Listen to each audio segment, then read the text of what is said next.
Thank you, Madam President. Thank you very much for inviting me to participate in this very important debate. I'm speaking today for the motion that this House will support a Cold War with China, but communist China, not China itself. I am not anti-China. I love my people, and I love China. When I left China when I was 13 years old to Canada, I continued my exploration in the culture's great literature, philosophy. And I know that by heart, that China's philosophical and cultural tradition does not necessarily set it against Western values. In fact, it is entirely possible for a strong and prosperous China to coexist with the West. Look at Taiwan, or look to history. For centuries, China embraced the Confucian outlook and was mostly an inward-oriented empire. If anything, in the 19th centuries, it was the West, the colonial powers, along with Japan and Russia, that posed a major threat to China, not the other way around. But today's China is different. We're now dealing with a one-party authoritarian, mercantilist state that is openly hostile to Western value and the international system. In considering China's threat, communist China's threat, there are many angles we could explore. We could talk about China's economic warfare, how its state-sanctioned intellectual property theft has cost Western nations trillions of dollars annually, or its exploitation of the WTO. We could talk about China's cyber warfare. UK just signed a deal supporting Huawei to be a leading role in its 5G network building. That's like inviting a Trojan horse. We could talk about China's military buildup. Its aggression in the South China Sea not only threatens regional peace and open trade, but undermines the international law that preserves openness and order. We could talk about China's support to North Korea or Iran, or how it hijacks the Human Rights Council in the UN, or its support for undemocratic and kleptocratic states in Africa, or how it exports its surveillance technology to help other nations crack down on dissent. We could talk about its lax regulatory system brings dangerous exports to our shores, or its censorship of information endangers global health. Now the coronavirus outbreak is a perfect example. Or I can tell you personally how the Chinese government targets family of political dissidents abroad. When I was crowned Miss World Canada in 2015, because I used the platform to speak about China's human rights abuses, my father in China was threatened by the security agents, his business dismantled. Now my grandparents and him are both all banned from traveling outside. I could go on, but for tonight's forum, I'm going to take a novel approach by asking, how does China see us? Does the Chinese Communist Party already consider itself to be in a Cold War with the West? As a child in China, I remember being indoctrinated with the propaganda of the hostile foreign forces. We were repeatedly told that the Western power subjugated and humiliated China in the 19th century, and these old grievances were kept alive to divert domestic discontent. We were told over and over again that even today, the West continues to covertly undermine, isolate, destabilize the country. Any expression of discontent within China, including the protests of Tibetan Buddhist, Falun Gong practitioner, democracy activists, are all blamed to the black hand of anti-China forces in the West. Chinese courageous human rights lawyers are being called agents of foreign hostile forces. The pattern continues today. The Chinese government claims that the West is behind Hong Kong's pro-democracy movement and the Taiwanese government. Essentially, all domestic problems are blamed onto the invisible enemy of the West. Let's look at some recent development in China to see what that can tell us about this country's motive. In 2017, China banned foreign NGOs from operating within the country unless they submit to government control.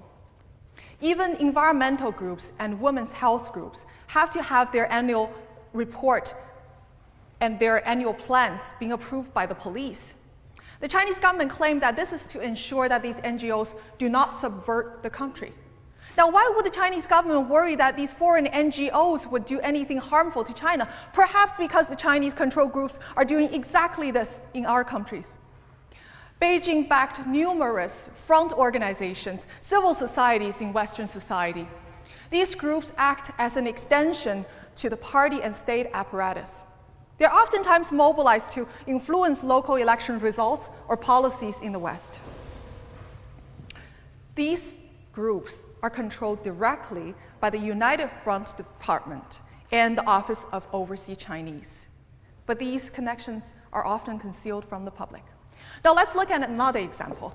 In 2016, Chinese government banned the talk of democracy, universal human rights,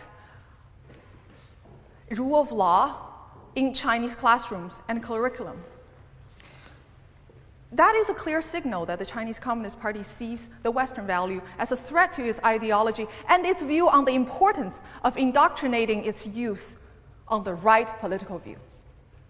While Western ideas are not allowed into Chinese classroom, Western universities have ceded control of their own program to the Communist Party through Confucius Institute. The Confucius Institute presents itself as a non-profit language program, but is actually directly controlled by the Communist Party, including its propaganda ministry. A senior communist official has said that the Confucius Institute is an important part of China's overseas propaganda effort. Yet these institutes are embedded in hundreds of universities in the West, raising troubling questions on academic freedom and freedom of expression on university campuses. The story is similar in entertainment and media area. China obsessively censors the internet. It only allows a small number of foreign film into the country each year, carefully screened, carefully edited. Even children's animated film like Zootopia is attacked as Western propaganda. Now, the situation in the West is vastly different. New York Times, Washington Post, Wall Street Journal, Telegraph, these papers all run paid news supplements from China Daily, a communist mouthpiece. Companies with deep ties with the Chinese Communist Party are now buying or entering joint ventures with major Hollywood studios, creating strong financial incentive for self-censorship. Chinese companies already own some of the biggest movie theater chains in the West. Now they get to control what the Western audience get to see or not to see, what is getting to produce, what not. It's increasingly unlikely that we will see a film that is produced about the Cultural Revolution, the Tiananmen Massacre, Tibetan, Falun Gong, or Uyghurs in the Hollywood. Now, one may say that our democratic and open Western values are more resilient than Chinese brutal authoritarianism. I wish that were true, but it isn't. Lured by self-interest, our institutions are proven all too willing to give up human rights and free speech. Western companies know that their technology are helping the Chinese government to surveil its own system through the infamous social credit system. Yet they still deal with them. We all know that Huawei's 5G technology is a Trojan horse that will affect our future, our children's future. But yet, we just signed a deal with them. Our values are already compromised. Our way of life is already conceded. But let me remind you that the human rights atrocities, the injustice that are happening within Chinese border cannot be contained. It will bleed out to every silent bystanders in the world. And the coronavirus outbreak is a perfect example of that. On December 1st, Chinese government has already discovered the first case of coronavirus in Wuhan. Yet the local officials spent the first period of time suppressing the news, arrested 8 courageous doctors for, quote, spreading rumor and destabilize the society. The local government even went as far as hosting 100,000 people to a public Chinese New Year dinner, just to show that Wuhan is as prosperous as ever and as safe as ever. This is reminiscent of what happened in Chernobyl. The Soviets did not admit the nuclear accident until Sweden had picked up its fallout and threatened to report it to International Atomic Energy Agency. The Chinese government did not reveal the virus and report about or confirm the virus outbreak until the first overseas case was detected in Thailand. One may ask, why did the Chinese officials take such a risk? The mentality of Chinese Communist officials is that they are willing to gamble on human life in the sake of their own rule. And this mentality is the same from the smallest town to the central government in Beijing.